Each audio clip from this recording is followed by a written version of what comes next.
नमस्कार, ये आकाशवाणी शिमला है। अब आप राजकुमारी चंदेल से प्रादेशिक समाचार सुनिए। आज के मुख्य समाचार। प्रधानमंत्री नरेंद्र मोदी 27 दिसंबर को राज्य सरकार का 4 वर्ष का कार्यकाल पूरा होने पर मंडी में आयोजित समारोह में होंगे शामिल। करीब 11,000 करोड़ की योजनाओं के करेंगे उद्घाटन व शिलान्यास। प्रदेश सरकार ने राज्य के लगभग 2 लाख कर्मचारियों को 1 जनवरी 2016 से संशोधित वेतनमान देने का लिया निर्णय। राज्य मंत्रिमंडल ने अनुबंध कर्मचारियों का वेतन बढ़ाने को दी स्वीकृति।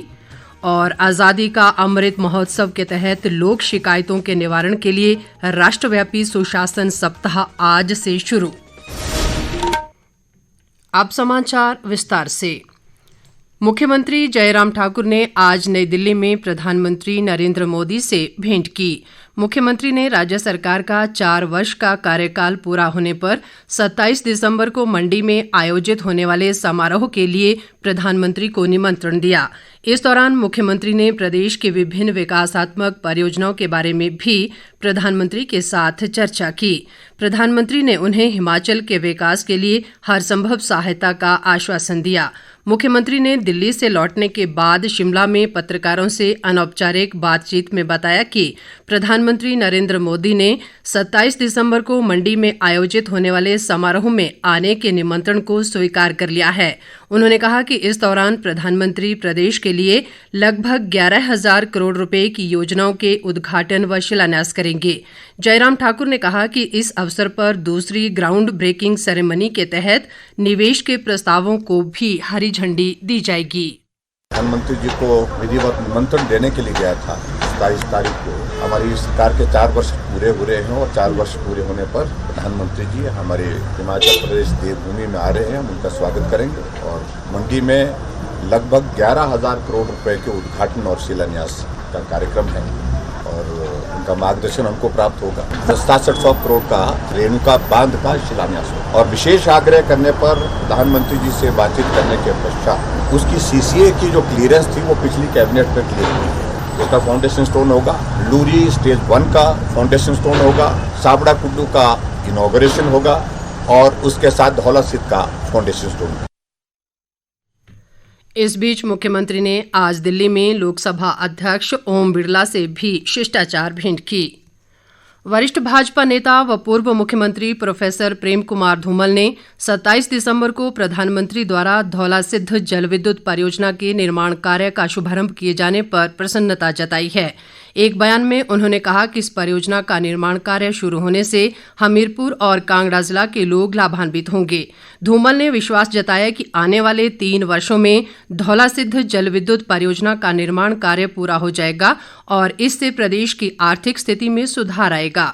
उन्होंने कहा कि प्रधानमंत्री के आशीर्वाद से हिमाचल प्रदेश देश के अग्रणी राज्यों में शामिल होने की दिशा में तेजी से आगे बढ़ रहा है। प्रदेश सरकार ने राज्य के करीब 2 लाख कर्मचारियों को 1 जनवरी 2016 से संशोधित वेतनमान देने का निर्णय लिया है। मुख्यमंत्री जयराम ठाकुर की अध्यक्षता में आज शिमला में आयोजित मंत्रिमंडल की बैठक में ये फैसला लिया गया। कर्मचारियों को जनवरी 2022 का वेतन फरवरी 2022 में संशोधित पे स्केल के मुताबिक मिलेगा। इससे राज्य के खजाने पर सालाना लगभग 4,000 करोड़ रुपए का अतिरिक्त बोझ पड़ेगा। प्रदेश सरकार ने इससे पहले कर्मचारियों को एरियर की बकाया राशि के रूप में करीब 5,000 करोड़ रुपए प्रदान किए हैं। संशोधित वेतनमान के बाद प्रदेश के 1,05,000 एनपीएस कर्मचारियों को सरकार के योगदान के रूप में 260 करोड़ रुपए खर्च किए जाएंगे। मंत्रिमंडल ने अनुबंध कर्मचारियों का वेतन बढ़ाने का भी निर्णय लिया। इसके अलावा मंत्रिमंडल ने विभिन्न विभागों में अलग अलग श्रेणियों के पद सृजित करने व भरने को भी स्वीकृति प्रदान की। हिमफेड के अध्यक्ष गणेश दत्त ने कहा है कि हिमफेड के सभी विक्रय केंद्रों में पर्याप्त मात्रा में हर तरह की खादें उपलब्ध हैं। उन्होंने कहा कि पिछले दिनों विभिन्न कंपनियों से खाद न मिलने की वजह से खाद की उपलब्धता में कुछ कमी आई थी, लेकिन प्रदेश व केंद्र सरकार के प्रयासों से अब किसानों व बागवानों के लिए खाद पर्याप्त मात्रा में उपलब्ध है। गणेश दत्त ने किसानों व बागवानों से हिमफेड के गोदामों से अपनी जरूरत के अनुसार खाद लेने का आग्रह किया है। प्रधानमंत्री नरेंद्र मोदी रविवार 26 दिसंबर को आकाशवाणी से मन की बात कार्यक्रम में अपने विचार साझा करेंगे। ये इस मासिक रेडियो कार्यक्रम की 84वीं कड़ी होगी। एक ट्वीट में प्रधानमंत्री ने इस कार्यक्रम के लिए लोगों से सुझाव भेजने का आग्रह किया है। टोल फ्री नंबर 1800-11-7800 डायल कर हिंदी या अंग्रेजी में सुझाव रिकॉर्ड कराए जा सकते हैं। फोन लाइन 24 दिसंबर तक खुली रहेंगी। केंद्रीय कार्मिक, लोक शिकायत व पेंशन राज्य मंत्री जितेंद्र सिंह ने कहा है कि सरकार का 80% से ज्यादा कामकाज ऑनलाइन हो रहा है।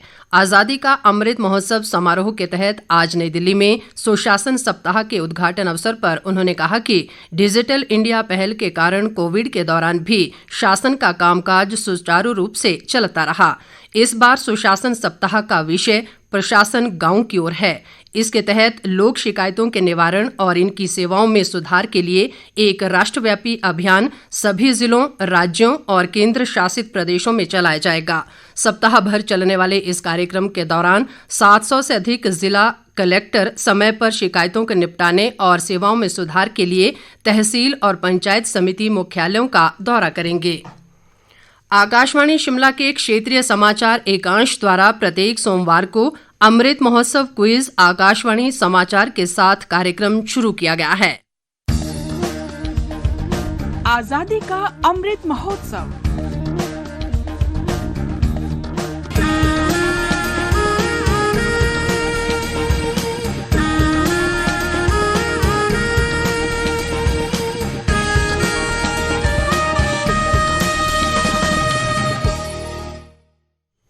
आज का प्रश्न है, महात्मा गांधी ने किस घटना के बाद क्षुब्ध होकर असहयोग आंदोलन स्थगित कर दिया था?